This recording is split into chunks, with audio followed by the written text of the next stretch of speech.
Hello everyone, मैं रीवा मुंद्रा स्वागत करती हूँ आप सभी का हमारे यूट्यूब चैनल पुस्तक कॉमिक्स पर। एज यू ऑल नो, हम इंडियन इकोनॉमिक्स की सीरीज कर रहे थे। चैप्टर 1 ऑलरेडी अपलोडेड है, अगर नहीं देखा तो जाके देख कर आओ, इसका लिंक डिस्क्रिप्शन में गिवन है। तो बढ़ते हैं इंडियन इकोनॉमी के chapter number 2, that is Indian economy 1950 से 1990। Now the question arises in Priya mind. अभी तक अपन पढ़ते थे ना प्रिया, जिसको बहुत मजा आता है स्टोरी सुनने में अपने दादाजी से। So she decided to ask his grandfather, Britishers हमको हमारे हाल पर छोड़ गए, तो कैसे इंडिया ने अपना एडमिनिस्ट्रेशन संभाला एंड कैसे सब सही करा। अब देखो, अब 1950 वो वाला फेज आ गया जब ब्रिटिशर्स गए। 1947 में ब्रिटिशर्स गए, तो प्रिया का सवाल था, तब ब्रिटिशर्स गए, एक बार के लिए बहुत बड़ा चेंज है, तो कैसे इंडिया वालों ने अपने आप को संभाला। अच्छा क्वेश्चन है। तो दादाजी ने बोला, बेटा सबसे पहले किसी भी कंट्री को 3 सवाल के जवाब ढूंढने होते हैं। अब वो 3 सवाल क्या है? अब ये 3 वर्ड्स नहीं है, ये मैजिकल वर्ड्स, ये 3 सवाल है ढंग से। Number 1, what goods, what to produce. Micro economics का कॉन्सेप्ट है एकदम। How to produce and for whom to be produce, और कैसे डिस्ट्रीब्यूशन गुड्स का होगा। उसके बाद डिसाइड होता है कि किस टाइप का इकोनॉमिक सिस्टम होगा। अब इकोनॉमिक सिस्टम कैसा होगा, देखो, अब इकोनॉमिक सिस्टम 3 टाइप के होते हैं, ठीक है। तो इकोनॉमिक सिस्टम मीन्स सोसाइटी और government organize and distribute available resources, services, goods across a geographical region. मतलब कैसे एक सोसाइटी, एक कंट्री वर्क करती है, या सारे काम गवर्नमेंट करता है, सारे काम प्राइवेट सेक्टर करता है, या कुछ पार्ट गवर्नमेंट कुछ पार्ट प्राइवेट करते हैं। पंडित जवाहरलाल नेहरू जी को इंडिया के फर्स्ट प्राइम मिनिस्टर थे, उनका सबसे अच्छा सोशलिस्ट सिस्टम लगा है इंडिया के लिए, लेकिन वो भी नहीं चाहते थे कि पूरी ही सोशलिस्ट इकोनॉमी हो जाए। अब देखो, सोशलिस्ट इकोनॉमी उनको पसंद आई थी। अब सोशलिस्ट इकोनॉमी क्या होता है, वो आंसर करती है 3 questions in a totally different manner. In socialist the government decides what to produce, मतलब सारे काम कौन करेगी इसमें, गवर्नमेंट करेगी, ठीक है। It is assume that government knows what goods to be produce for the people. How to produce भी कौन डिसाइड करेगा, गवर्नमेंट करेगी। कैसे डिस्ट्रीब्यूशन होगा कौन करेगा, गवर्नमेंट करेगी। कैपिटलिस्टिक इकोनॉमी एकदम अलग होती है। अब तो दादाजी जहां पर सिर्फ प्राइवेट सेक्टर होता है उसे क्या बोलते हैं, प्रिया का क्वेश्चन, तो उसको अपन बोलते हैं कैपिटलिस्टिक इकोनॉमी। कैपिटलिस्टिक इकोनॉमी मतलब जहां पे सारे जो कंज्यूमर गुड्स है वो डिमांड और सप्लाई पे वर्क करेंगे, और कौन बनाएगा उनको, सारी प्राइवेट सेक्टर्स बॉडीज, मतलब गवर्नमेंट इंटरवेंशन नहीं होगा इसमें, ठीक है। नेक्स्ट आते हैं, तो दादाजी कैसे हुई ये प्रॉब्लम सॉल्व इंडिया में। सबने फाइनली डिसाइड करा कि मिक्स्ड रखते हैं। अब देखो, इंडिया जैसी कंट्री में सब चीज गवर्नमेंट करे वो भी गलत है, सब चीज प्राइवेट करे वो भी गलत है। तो इंडिया ने फॉलो करी मिक्स्ड इकोनॉमी। मिक्स्ड इकोनॉमी मतलब थोड़ा पार्ट गवर्नमेंट संभालती, थोड़ा पार्ट कौन संभालेगा, private sector. So most economy are mixed. Government and market together answer the 3 questions on what to produce, and how to distribute. In a mixed economy, the market will provide whatever goods and services it can produce, and government will provide essential goods. If market fails, फिर market तो forces बताएगा कि वो goods क्या बना सकती है, और गवर्नमेंट, अगर जब मार्केट फोर्सेस फेल होता है, कुछ गुड्स इसेंशियल होते हैं। अब देखो, पुअर लोग हैं, अगर वो नॉर्मल सुपरमार्केट में गए वीट खरीदने, तो उनको बहुत महंगा पड़ेगा, तो उसमें आता है गवर्नमेंट ने क्या इंट्रोड्यूस करा उनके लिए, बफर स्टॉक, ठीक है, राशन शॉप्स। अब फटाफट समराइज करते हैं। बेसिकली अपन जिसमें अब तक इंपॉर्टेंट टॉपिक है वो इकोनॉमिक सिस्टम 3 टाइप के, सोशलिस्ट, कैपिटलिस्टिक, मिक्स। इसमें बताने की जरूरत नहीं है, सिर्फ गवर्नमेंट का राज है, सिर्फ प्राइवेट का है, यहाँ पे दोनों मिलकर करते हैं। टेस्ट और नॉलेज में ये 3 क्वेश्चन है जो कि आपके पास्ट ईयर में आ चुके हैं, तो इसका यहाँ पे मैंने इसका क्वेश्चन विद आंसर भी दे रखा है, आप इसका स्क्रीनशॉट ले सकते हैं, जिससे आपको पता चल जाए कि एग्जाम में अगर ये 3 क्वेश्चंस कवर होते हैं तो आपको कैसे क्या आंसर लिखना है। और ये जो आंसर्स हैं सीबीएसई द्वारा दिए गए आंसर्स है। चलो अब आते हैं, आगे बढ़ते हैं, स्टोरी में थोड़े मजे लेते हैं। यस, तो बेस्ट ऑप्शन है दादाजी इंडिया के लिए। हाँ बेटा, हमारे जमाने में बेस्ट ही होता था, वो तो आजकल का जमाना जुगाड़ू और खतरनाक है। ओहो दादाजी, आप हमेशा अपने जमाने की ही बात करते हो। अपने जमाने, और ये तो अपन पुरखों से सुनते आ रहे, मेरे जमाने में मैं ऐसा था, मेरे जमाने में पढ़ाई ऐसे होती थी। अरे भाई ठीक है, वो जमाना गया, आज की बात करते हैं। बेटा तो ये सच है, हमारे जमाने में प्लानिंग बहुत अच्छी थी। 1950 में प्लानिंग कमीशन सेटअप हुआ, और यही से शुरुआत हुई 5 ईयर प्लान की। उन्होंने कहा कि यार हमारे टाइम पे प्लानिंग अच्छी होती है। यार सबके टाइम का लेवल अपना अलग होता है, ये चीज सबको समझनी चाहिए, ठीक है। ये भी डिबेटेबल टॉपिक है, मैं इस पर बात नहीं करूंगी, लड़ाई हो जाएगी वरना देखना। ठीक है। तो the industrial policy resolution of 1948 and DPSP, देखो डीपीएसपी इंडियन कॉन्स्टिट्यूशन में गिवन है, ये स्टेट को फॉलो करने चाहिए, कंपलसरी नहीं, फंडामेंटल राइट से एकदम अलग होते हैं। Reflected in this outlook, in 1950 planning commission setup हुआ जिसमें प्राइम मिनिस्टर जो भी होगा कंट्री का वो चेयरपर्सन होगा। The era of 5 year plan, और यहाँ से 5 ईयर प्लानिंग स्टार्ट हुई कि 5 साल के एजेंडा रखते हैं और उन 5 साल में वो प्लान ओवर होना चाहिए। इसलिए देख लो गवर्नमेंट 5 ईयर्स के लिए इलेक्ट होती है। ये 5 ईयर प्लान क्या होते हैं? 5 year plan are centralized and integrated national economic program. Joseph Stalin implemented this first 5 year plan in Soviet Union in 1928। Soviet Union में पहला 5 ईयर प्लान इन्होंने स्टार्ट करा था, फिर बाकी कंट्रीज ने भी इसको कॉपी पेस्ट कर लिया, ठीक है। और देखा जाए तो इंडिया में मोस्टली चीज कॉपी पेस्ट हुई है बाहर की। A plan spells out how resources of a nation should be put in use, कैसे आप रिसोर्सेज के नेशन को पुट इन यूज करोगे, कैसे यूज करोगे। It should have some general goals as well as specific objective which are to be achieve within a specified period of time. In India plans were 5 year duration and were called 5 years plan. अब 5 year plan क्यों था? Because उनका duration क्या थी? 5 years, ठीक है। A plan document up to the year 2017 not only specific the objective to be attain but also what to be achieve over a period of 20 years. अच्छा, ये सिर्फ यही नहीं बताता, ये इस पे शॉर्ट टर्म प्लान भी कवर करते हैं, लॉन्ग टर्म भी कवर करते हैं, ठीक है। अब हम डायरेक्ट आते हैं इसके एम के। अब 5 ईयर प्लान का एम क्या है? टोटल 4 एम पे डिवाइडेड है, ये इंपॉर्टेंट क्वेश्चन है। एक है अपना ग्रोथ, मॉडर्नाइजेशन, सेल्फ रिलायंस और इक्विटी। अब plan should have clearly specified goals. The goals of 5 year plans were, total 4 goals हैं। This does not mean that all plans have equal importance.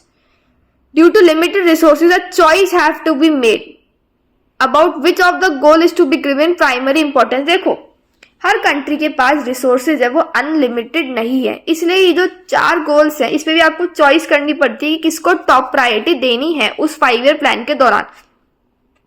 जब आते हैं, अब प्रिया पूछती है दादाजी ये ग्रोथ क्या होता है? प्रिया तो बच्ची है यार। It refers to increase in country capacity to produce output. देखो ग्रोथ का मतलब ये होता है अगर आप 10 रुपए इनपुट डाल रहे हो ना तो जो आउटपुट आए ना वो 1000 रुपए के बराबर है।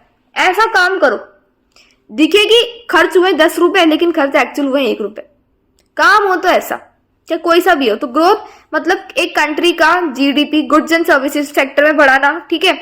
और इसमें जीडीपी का भी रोल होता है, जीडीपी एट मार्केट प्राइस, जो कि आप नेशनल इनकम में पढ़ चुके हो, राइट। और फाइनल गुड्स एंड सर्विसेज कैसे क्या प्रोड्यूस होगी। अब आते हैं self reliance means promoting economic growth and modernization by using own resources. Self reliance मतलब खुद का, सब काम करो वो खुद से करो, किसी पे डिपेंडेंट मत हो, ठीक है। A nation can promote economic growth by using its own resource or by using its resources imported from other nation। आपके पास चॉइस है, क्या तो दूसरों के खरीदो या खुद ही बना लो, जो कि इंडिया में अब काफी फॉलो हो रहा है। मेक इन इंडिया के बाद इंडिया ने कई चीजें जो है वो खुद ने बनाई है, काफी बड़े एग्जाम्पल्स हैं इसके। स्पेसशिप्स हो गए, जो अपने आर्म फोर्सेस के लिए चीजें हो गई, ठीक है, वो इंडिया खुद कर रहा है। इम्पोर्ट कम होते जा रहे हैं, एक्सपोर्ट बढ़ रहे हैं, ठीक है। ये अभी भी रिसेंट डेटा आया था फॉरेन में, फॉरेन रिजर्व इंडिया का काफी अच्छा हो रहा है। This policy was considered a necessity in order to reduce. अभी जरूरी क्यों होती है? जिससे अपन फॉरेन गुड्स पे डिपेंडेंसी क्या कर दे, कम कर दे। नेक्स्ट आ गया अपना modernization, adoption of new technologies called modernization, कि कैसे आप न्यू टेक्नोलॉजीज को यूज करके प्रोडक्शन इंक्रीज करते हो। To increase the production of goods and services, the producers have to adopt new technology. For example, a farmer can increase output by using new seeds. मतलब HYV seed use करेगा farmer तो उसका production भी क्या होगा, increase होगा, ठीक है। अब आते हैं, अगर वैसे ही सिमिलरली फैक्ट्री को इंक्रीज करना है तो न्यू टाइप की मशीन लेकर आए वो। It is important to ensure that benefits of economic prosperity reach the poor section. देखो पुअर सेक्शन को भी पहुंचना चाहिए, इसलिए जरूरी क्या है, इक्विटी। इक्विटी मतलब ये नहीं है अमीर और अमीर होता जाए, गरीब और गरीब होता जाए, ऐसा नहीं होना चाहिए। वहां पर गवर्नमेंट फेल हो जाती है एक अच्छा नेशन डेवलप करने में, ठीक है। It is important to ensure that benefits of economic prosperity reach the poor section as well. तो अपन इसको फटाफट से समराइज करते हैं। 4 जरूरी है प्लान के लिए, एक तो growth, self reliance, modernization, equity. Growth का मतलब कैसे ना कैसे करके जीडीपी पे फोकस करा जाए। सेल्फ रिलायंस मतलब आत्मनिर्भर होना। मॉडर्नाइजेशन न्यू टेक्निक्स को अपना भी है और खुद बनाना भी है। इक्विटी मतलब सब एक समान है। अब तक आपने जो जो टॉपिक पढ़ा है उसके ऊपर ये 3 क्वेश्चन जो बोर्ड में आ चुके हैं और इसके आंसर्स भी हैं जिसका आप स्क्रीनशॉट ले सकते हैं। अब बढ़ते हैं नेक्स्ट टॉपिक पे। तो अब प्रिया का क्वेश्चन था, ये तो फैक्ट्रीज की बात हुई दादाजी। अब मैंने शुरू में बताया था कि जब इंडिया इंडिपेंडेंट हुआ था तो मोस्टली लोग एग्रीकल्चर में इन्वॉल्व थे। एग्रीकल्चर को नहीं भूल सकते, ये नहीं है तुझे भुला दिया आयो, ये नहीं है, ठीक है। Agriculture, you have learn in chapter 1 that during colonial rule there was neither growth nor equity in agriculture sector. The policy maker had to address these issues. मतलब सब दिन एग्रीकल्चर में थे यार, इसलिए ग्रीन रेवोल्यूशन लाना बहुत जरूरी था। सबसे मेजर चेंज ग्रीन रेवोल्यूशन निकला था क्योंकि वो लेके आया था यूजिंग ऑफ HYV सीड्स। अच्छा देखो, उस टाइम अपन ने पढ़ा था एग्रीकल्चर की डीमेरिट क्या था, लो प्रोडक्टिविटी। तो लो प्रोडक्टिविटी पर बढ़ाने के लिए किसका यूज आया सबसे ज्यादा, HYV सीड्स का। अब हाँ बेटा, एग्रीकल्चर में आए लैंड रिफॉर्म जिसने एग्रीकल्चर की काया ही पलट कर दी। लाला काया पलट, ठीक है। लैंड रिफॉर्म्स पे आते हैं। Is a form of agrarian reform involving the changing of laws, regulation और custom regarding land ownership.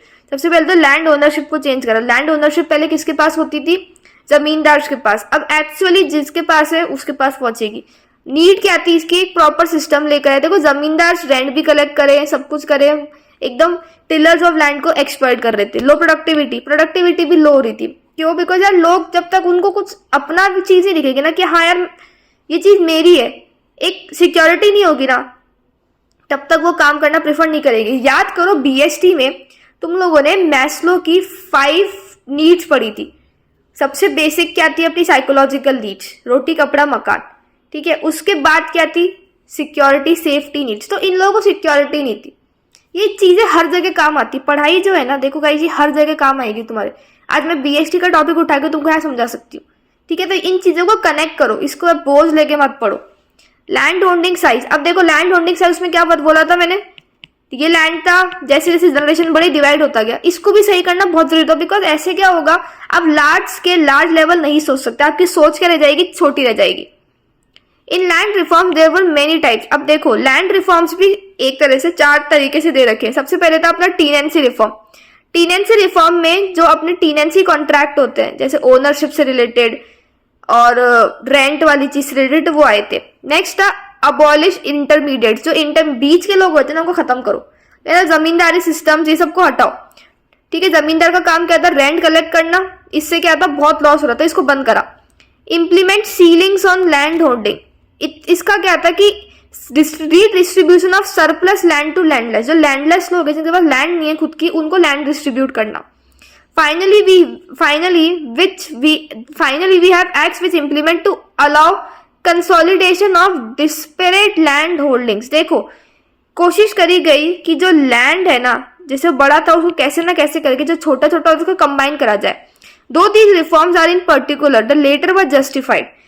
In terms of efficiency gain in agriculture, it is clear from Act themselves and for the political manifesto supporting the Act, the main impetus during the first 3 reforms was poverty reduction. Main काम क्या था, कैसे ना कैसे करके poverty कम हो जाए। इन land reforms की वजह से हमारी कंट्री में आए HYV सीड्स, जो इंडिया में ग्रीन रेवोल्यूशन के थ्रू आया। अब ग्रीन रेवोल्यूशन का मेन एम क्या था, वीट का प्रोडक्शन इंक्रीज करना और HYV सीड्स मॉडर्न टेक्निक्स लेकर आना। इंडिपेंडेंस की बात करें, 75% ऑफ पॉपुलेशन एग्रीकल्चर पे डिपेंडेंट थी। इंडिया की एग्रीकल्चर और किस पे डिपेंडेंट थी, मोस्टली मानसून पे, जो कि मानसून हर जगह इवन नहीं था, ठीक है। इसलिए लाया गया इस ग्रीन रेवोल्यूशन। ग्रीन रेवोल्यूशन का काम क्या है, large increase in productivity of food grains from HYV seeds. HYV seeds मतलब high yield variety seeds, specially for wheat and rice. Wheat and rice पे मेन फोकस करा गया था। The use of these seeds require the use of fertilisers and pesticides. ये सब चाहिए होगा chemicals के थ्रू, ठीक है। अच्छा, तो ग्रीन रेवोल्यूशन तब आया था, इसके बारे में मैंने सुना था। इससे कई जगह तो फायदा और कई जगह नुकसान भी है। अब यार देखो, कोई चीज आती है उसका नुकसान और फायदा दोनों होगा। हर चीज आप पॉजिटिव करो, पॉसिबल नहीं है। तो अगर अपन बात करें इसके पॉजिटिव आउटकम्स की, तो पॉजिटिव क्या है, क्रॉप प्रोडक्शन ऑब्वियसली बढ़ा, इंपोर्ट सब्स्टिट्यूशन, इंपोर्ट कम हुआ और एक्सपोर्ट भी बढ़ा। इससे एग्रीकल्चर क्या हुआ, बहुत मॉडर्न फेज पे गया, ठीक है, बिकॉज आप नई टेक्निक यूज कर रहे हो, केमिकल्स यूज कर रहे हो। नेगेटिव क्या था, रीजनल एंड क्लास इक्वालिटीज। देखो हर जना इसको अफोर्ड नहीं कर सकता। HYV सीड्स के अलावा भी बहुत खर्चे उठाने पड़ते हैं फिर उसी जोन में, ठीक है। Reduction in ground water levels, इससे ये क्या है, पानी बहुत लेता है, तो पानी का जो ग्राउंड वाटर लेवल्स क्या था वो बहुत कम हो गया था। Unequal growth in the country, ये बेसिकली बेनिफिट किसका हुआ सबसे ज्यादा, रिच फार्मर्स को। जो पुअर फार्मर्स थे वो नहीं कर पाए इसका ढंग से यूज, वो आज मतलब कुछ तो अभी तक भी उस पर टिके हुए हैं। ग्रीन रेवोल्यूशन के वो HYV सीड्स को अफोर्ड नहीं कर पाए। फिर आई पॉलिसी जिसका नाम था लैंड टू टिलर, जिसका एक ही मकसद था कि कल्टीवेटर्स को अपना हक मिले जिसके वो हकदार है। अब the policy of land to tiller, this policy proposes that cultivator should be made the owner of the land that they cultivate। जो कल्टीवेशन कर रहा है ना, जो एक्चुअली उस पर काम कर रहा है ना, उसको ओनर बनाओ, ठीक है, उसको उसका हक दो। It is because of the fact that the cultivators work will have their own interest, इससे वो खुद काम करेंगे, वो ज्यादा अच्छी एफिशिएंसी से करेंगे। आज मुझे पता है ये जगह मेरी है तो मैं इसमें मेरा 200% दूंगी, आज मैं किसी और के लिए काम करूंगी तो मैं इसमें मेरा 100% दूंगी। If the farmers are not made the owners and it remain landlords, there were no incentives। इससे फार्मर को भी कोई इंसेंटिव नहीं मिलता और इससे इनकी इफेक्टिवनेस और एफिशिएंसी क्या हो जाएगी, दोनों डिक्रीज हो जाएगी। दादाजी मेरे दिमाग में एक बात आई, कल मैं जब चिंटू के घर गई थी तो उसके पापा और चाचा कुछ सब्सिडी की बात कर रहे थे। एक बोलता है अच्छा है, दूसरा बोलता है बेकार है। सब्सिडी एक तरह का डिस्काउंट टाइप होता है जब हम कुछ सामान लेते हैं। देखो सब्सिडी का मतलब क्या है, जब गवर्नमेंट को कोई चीज प्रमोट करनी होती है ना तो वो उस पे टैक्सेस या उसको बोल देते हैं कि यार हम इस पे थोड़ा आपको डिस्काउंट दे रहे हैं, जिससे क्या है लोग उसका प्रोडक्शन बढ़ाए। अब कुछ लोग तो फेवर में, वही चीज फेवर में भी होंगे अगेंस्ट में भी होंगे। तो फेवर, इससे देखो फार्मर्स को हेल्प हुआ काफी कि वो नई टेक्नोलॉजी यूज करें। 50% ऑफ फार्मर क्या है, पुअर है, तो अब वो न्यू टेक्नोलॉजी अफोर्ड कर पा रहे हैं। इस abolish of subsidy will violate the goal of equity, application of new technology will increase the output. अब जो अगेंस्ट है, अब ये once technology is widely accepted the government should stop providing. इसका कहना था कि यार अब जब हो चुका है अब स्टॉप कर दो, अब ठीक है वो खुद कर लेंगे।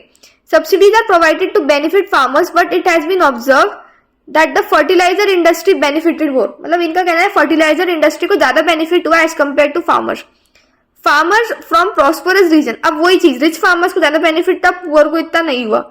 should not be continued as it failed to serve the target group। देखो फर्टिलाइजर सब्सिडी कंटिन्यू नहीं होनी चाहिए क्योंकि जो टारगेट ग्रुप था ना उस तक वो चीज नहीं पहुंची, और जो आपने टारगेट सेट करा वो उस तक ही नहीं पहुंचा तो कोई सेंस नहीं था उसका।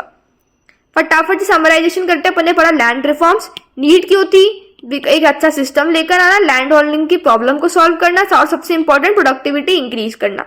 लैंड रिफॉर्म्स की कैटेगरी की बात करें तो 4 पढ़े थे। एक तो टीनेंसी वाला, ओनरशिप, इंटरमीडिएट जो जमींदारी सिस्टम को बंद करो, लैंड होल्डिंग एक लिमिट सेट करो कि कितना लैंड किसको क्या मिलेगा, लैंड कंसोलिडेशन, लैंड डिवाइड को जितना हो सके उतना कम करो। फिर अपन ने पढ़ा ग्रीन रेवोल्यूशन, इसके एडवांटेजेस पढ़े कि प्रोडक्शन इंक्रीज हुआ, एग्रीकल्चर मॉडर्न हुआ, एक्सपोर्ट बढ़े और इम्पोर्ट कम हुआ। इसके डिसएडवांटेजेस की बात करें तो बड़े लोग की इसकी सही फायदा उठा पाए। HYV सीड्स को पानी ज्यादा चाहिए तो ग्राउंड वाटर का लेवल डिक्रीज हुआ और अमीर हो रहा था और गरीब हो रहा था। फिर next policy of tiller to land, जो एक्चुअल वर्कर है, जो एक्चुअल ओनर है, उसको उसका पूरा हक मिले। वही चीज, ये पास्ट ईयर क्वेश्चंस इस टॉपिक से आ चुके हैं और ये रहे इसके आंसर्स, ठीक है। अब वीडियो पॉज करके स्क्रीनशॉट इजीली ले सकते हैं। तो बढ़ते अपने नेक्स्ट टॉपिक पे। अब दादाजी बोलते लेकिन कुछ भी कहो प्रिया, बड़े बड़े इकोनॉमिक्स का मानना था कि अगर इंडस्ट्रीज बढ़ेगी तो ही कंट्री का डेवलपमेंट होगा। यार ऑब्वियसली जब तक मैन्युफैक्चरिंग और टर्जरी सेक्टर नहीं बढ़ेगा तब तक कंट्री का डेवलपमेंट नहीं हो सकता, इसलिए आज भी गवर्नमेंट फोकस करती है ये सेक्टर सबसे ज्यादा बढ़े। तो अब economics have found that it nation can progress only if good industrial sector. अब रीजंस क्या है, इससे एम्प्लॉयमेंट जनरेट होगा और इससे एग्रीकल्चर का एम्प्लॉयमेंट भी और स्टेबल होगा, बिकॉज इंडस्ट्री रॉ मटेरियल तो एग्रीकल्चर से ही लेकर आएगी। इससे मॉडर्नाइजेशन प्रमोट होता है और ओवरऑल कंट्री का डेवलपमेंट होता है। और यही रीजन है 5 ईयर प्लान ने मोस्टली एम्फेसिस प्लेस किया किस पे, नेशनल डेवलपमेंट पे। ये बात तो कहनी पड़ेगी बेटा कि ब्रिटिशर्स ने पूरा इंडस्ट्रियल बेस डिस्ट्रॉय कर दिया, ऊपर से एक भी बड़ी इंडस्ट्री नहीं थी इंडिया के पास, पूरा इंडस्ट्री को सेटअप ही नहीं था। हमें पता था ब्रिटिशर्स क्या करते हैं, यहाँ से रॉ मटेरियल लेते, खुट्टी कंट्री में जाते, वहां बनाते।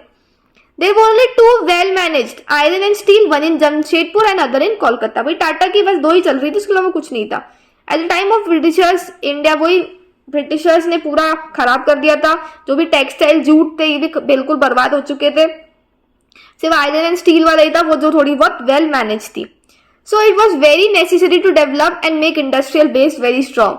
तो दादाजी प्राइवेट और पब्लिक सेक्टर क्या रोल प्ले करते हैं इसमें? तो अगर अपन देखें at the time of independence the economy was very backward and underdeveloped. During the planning period the public sector was given a leading role. Public sector को leading role दिया गया था in industrial development because of the following reason. सबसे पहले lack of capital. देखो private के पास इतना पैसा नहीं है कि वो अच्छा इन्वेस्ट कर सकते, अच्छा इंडस्ट्रियल बेस बना सके, इसलिए पब्लिक सेक्टर आया था। Lack of incentives. Indian market was comparatively small which discourage Indian industries to invest in major products. Indian market बहुत छोटा था उस टाइम पे, इतना बड़ा नहीं था और उस टाइम इंडिया एकदम बिल्कुल अंडर डेवलप स्टेज पे थी। Development of India on a socialist base, और बहुत जरूरी था कि इंडिया का डेवलपमेंट अभी गवर्नमेंट करे, और सोशल वेलफेयर तो बहुत जरूरी था बिकॉज लोगों के बाद अपन ने पढ़ा था उस टाइम पर कैपिटा इनकम 230 रुपए थी इंडिया की जब इंडिपेंडेंट था। तो सोच लो कितनी बुरी हालत थी, एकदम लगी पड़ी थी हर चीज की। अब गवर्नमेंट लेकर आई सेकंड 5 ईयर प्लान जिसका मेन फोकस था इंडस्ट्री पर था। इसमें वो लेकर आए आईपीआर अपने क्या होता है इंडस्ट्रियल पॉलिसी रेजोल्यूशंस, ठीक है, जिससे इंडस्ट्रीज का और बेस बढ़े। अब इसने आईपीआर ने क्या बोला, 3 टाइप की इंडस्ट्री होगी। कैटेगरी 1 में 17 इंडस्ट्री जो कि सिर्फ पब्लिक सेक्टर ओन करेगी। कैटेगरी 2 में 12 है जो कि सिर्फ स्टेट ओन करेगी, और कैटेगरी 3 में जो कि कैटेगरी 1 और 2 में नहीं है वो सारी इंडस्ट्री किसको दी जाएगी, प्राइवेट को। मतलब प्राइवेट को उस टाइम पे बहुत कम दी गई थी।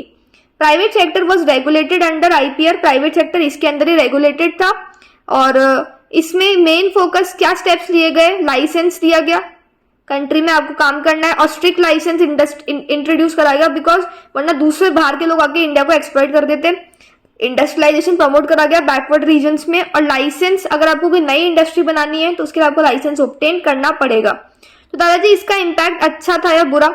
अच्छा भी था और कुछ बुरा भी था, ऑब्वियसली दोनों चीजें। तो इम्पैक्ट देखें तो इससे क्या था, पार्टिसिपेशन पब्लिक सेक्टर तो बढ़ गया था। गवर्नमेंट का जो पैटर्न था सोशलिज्म पे कि ग्रोथ पे डेवलप फोकस करना है वो भी बढ़ा था। एक ट्रांसपेरेंट और अच्छा प्रोसीजर लेकर आई government. Industries under government control में जो भी बेसिक मेन जो इंडस्ट्रीज है वो सारी गवर्नमेंट कंट्रोल के अंदर थी। लाइसेंसिंग स्ट्रेंथ हुआ और पब्लिक सेक्टर का बहुत अच्छा डेवलपमेंट हुआ। लेकिन वहीं पे अगर अपन देखें लिमिटेशंस की, तो ये सारे बिजनेस किसको फेवर कर रहे थे, सिर्फ बिग इंडस्ट्रीज को, जिससे उनकी बेटर पोजीशन हो। कॉर्पोरेट में फाइनेंशियल असिस्टेंस जो था वो क्या था, इतना अच्छा नहीं था। कोई प्रॉपर सिस्टम नहीं था कि लाइसेंस कैसे दिए जाएं, कैसे अथॉरिटी दी जाएगी, और रिस्ट्रिक्शंस बहुत थे। तो प्राइवेट सेक्टर के लिए काम करना बहुत मुश्किल था। तो दादाजी अगर किसी को स्मॉल स्केल इंडस्ट्री शुरू करनी तो उसके लिए क्या होगा, तो उसके लिए उनको कुछ क्राइटेरिया से गुजरना पड़ेगा, अग्नि परीक्षा देनी पड़ेगी। अब स्मॉल स्केल की अग्नि परीक्षा क्या है, उसके बाद मैक्सिमम 5 करोड़ रुपए तो होने चाहिए इन्वेस्ट करने के लिए। लेबर इंटेंसिव होनी चाहिए जिससे ज्यादा एम्प्लॉयमेंट जनरेट करे। Promotes equality across different sections में इक्वालिटी लेकर आए, जिससे क्योंकि इसलिए small scale industry mostly rural area में सेटअप होती है, ठीक है, जिससे रूरल का भी डेवलपमेंट होता है। They cannot compete with large and production of certain, मतलब देखो अगर सपोज सभी चीज लार्ज को दे दी जाती है तो स्मॉल स्केल का कभी डेवलपमेंट नहीं होता। इसलिए कुछ प्रोडक्ट्स तो रिस्ट्रिक्ट ही करे जाते थे कि बनाएगा कौन, स्मॉल स्केल, जिससे इनका भी डेवलपमेंट हो। बट दादाजी इनके लिए मार्केट में सर्वाइव करना कितना मुश्किल होगा। हाँ, लेकिन इनके लिए बहुत सारे मेजर्स भी रखे गए। अब क्या क्या मेजर्स रखे गए, स्मॉल स्केल इंडस्ट्री को मोस्टली लेबर इंटेंसिव बनाया गया। तो कुछ जो प्रोडक्ट्स थे वो सिर्फ रिजर्व ही किसके लिए करे गए, मैंने जैसे बताया कि स्मॉल स्केल के लिए। ये सब तो एक तरफ और इम्पोर्ट एक तरफ। इतनी बुरी सिचुएशन थी शुरू में कि सब कुछ इम्पोर्ट करा, सब कुछ और इस प्रॉब्लम को सॉल्व करा इम्पोर्ट सब्स्टिट्यूशन ने। इम्पोर्ट सब्स्टिट्यूशन का काम क्या था कि कैसे भी करके जो physical deficit, trade deficit, balance of payment, उसको सही करना। अब थोड़ा समझ में आ रहा है, जो मैक्रो में तुम पढ़ चुके बैलेंस ऑफ पेमेंट चैप्टर, इसका क्या मेन एम क्या था कि इंपोर्ट ऑफ गुड्स को डिस्करेज करो और ज्यादा से ज्यादा एक्सपोर्ट करो और खुद सेल्फ रिलायंस बनो, ठीक है। डोमेस्टिक प्रोड्यूसर्स को प्रोटेक्ट करा गया, इसलिए क्या करा, बाहर के सब गुड्स आ रहे थे उन पर ज्यादा टैक्स लगा दिया, जिससे बाहर वाले ज्यादा बेच ही नहीं पाए, उनको वो इंडिया में आते थे चीज वो बहुत महंगी हो जाए। तो दादाजी इन सब पॉलिसीज का क्या इफेक्ट है इंडिया के डेवलपमेंट पे, तो देखो अब इसका डेवलपमेंट क्या था, जीडीपी बढ़ी, इंडस्ट्रियल ग्रोथ अच्छा हुआ, स्मॉल स्केल को मतलब एक अच्छा पोजीशन मिली, और इंपोर्ट भी क्या हुए, बहुत कम हुए। तो अगर अपन बात करें वही चीज अपन ने पढ़ी, ग्रोथ बढ़ गई, पब्लिक सेक्टर को और डेवलपमेंट मिला, स्मॉल स्केल का प्रोडक्शन हुआ, ठीक है, कंपटीशन क्या था फॉरेन में कम हुआ। लेकिन ऐसा कुछ नुकसान भी देखने को मिले यार, इसके नुकसान तो होंगे ही। देखो अब पब्लिक सेक्टर कितना ही कर लो, है तो धीरे धीरे काम करेगी, ठीक है, तो ये तो देखना पड़ेगा। ह्यूज लॉसेज ऑफ, अब पब्लिक सेक्टर को भी बहुत लॉसेज हो रहे थे यार, भलाई की सप्लाई कब तक कर लोगे? एक पॉइंट के बाद तो सबको प्रॉफिट चाहिए, और प्रॉफिट सिर्फ प्राइवेट सेक्टर से आता है। मिसयूज ऑफ इंडस्ट्रियल लाइसेंस, अब देखो जो बड़ी बड़ी इंडस्ट्रीज थी जिनके वो लाइसेंस मिल रहा था, वो शुरू में काम ही नहीं कर पा रही थी। क्यों? एक तो इतने रिस्ट्रिक्शंस, और नए जनों को आने देना नहीं है। अब नए जन आए भी कैसे? इतनी बड़ी बड़ी इंडस्ट्री जो पहले ही सेटअप है, उनसे कॉम्पीट करना कितना मुश्किल हो जाए। लैक ऑफ कॉम्पिटिशन, देखो फॉरेन कॉम्पिटिशन तो जीरो था, तो अब सबको क्या करने पड़ेंगे? इंडियन प्रोडक्ट्स ही खरीदने पड़ेंगे। अब जब सब इंडियन, मेरे को पता है यार कि इस मार्केट में चलती सिर्फ मेरी, तो मेरी क्या हो गई यहाँ पे? मोनोपोली। तो ये बिल्कुल भी कंपटीशन क्या था? नहीं था। इसलिए आगे आई एलपीजी, जो अपन नेक्स्ट चैप्टर में पढ़ेंगे। फटाफट से समराइज करते हैं। गुड इंडस्ट्रियल सेक्टर के लिए दो चीजें, इसका मेन एम क्या था? एम्प्लॉयमेंट लेके आया, अच्छा डेवलपमेंट लेकर आए। पब्लिक सेक्टर क्यों मतलब पब्लिक सेक्टर को क्यों लीडिंग रोल मिला? क्योंकि कैपिटल नहीं था प्राइवेट के पास, प्राइवेट सेक्टर वालों को इंसेंटिव नहीं दिया जा रहा था, और इंडिया के लिए बहुत जरूरी था कि भलाई की सप्लाई वो पहले लेकर आए। आईपीआर लॉज की बात करें तो आईपीआर लॉज ने क्या इम्पैक्ट करा? पब्लिक सेक्टर का रोल बढ़ाया और उनको नया डेवलपमेंट पार्ट मिला। लिमिटेशंस क्या थे? ये सिर्फ पब्लिक को प्रमोट कर रहा था, उस टाइम पे प्राइवेट पे फोकस नहीं जा रहा था। आज ऐसा कुछ नहीं है। ट्रेड पॉलिसी, इंपोर्ट सब्सटीट्यूशन की बात करें तो अचीवमेंट क्या थे? जीडीपी इंक्रीज हुई, जीडीपी की रेट इंक्रीज हुई, स्मॉल स्केल का डेवलपमेंट हुआ। क्रिटिसिज्म, पब्लिक सेक्टर ने काम करना कम कर दिया, पब्लिक सेक्टर को बहुत सारे लॉसेस हुए। अब जहां कुछ अच्छा हो वहां कुछ लोग भी बुरे तो करेंगे ही, कोई कंपटीशन ही नहीं था। अब वही चीज, इसके 3 क्वेश्चन आपके सामने हैं, याद कर लेना, ये इसका आंसर रहा।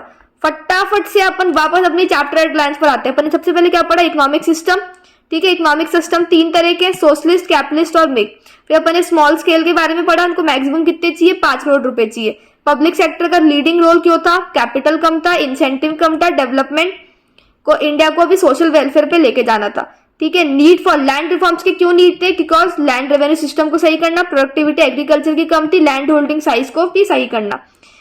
अब ये क्या था? Criticism on India industrial sector को क्रिटिसाइज क्यों करा जा रहा था? पब्लिक सेक्टर के पास कुछ था ही नहीं, यूजलेस लॉसेज हो रहे थे, पब्लिक सेक्टर को मिसयूज कर रहे थे लोग, और कंपटीशन ही नहीं था।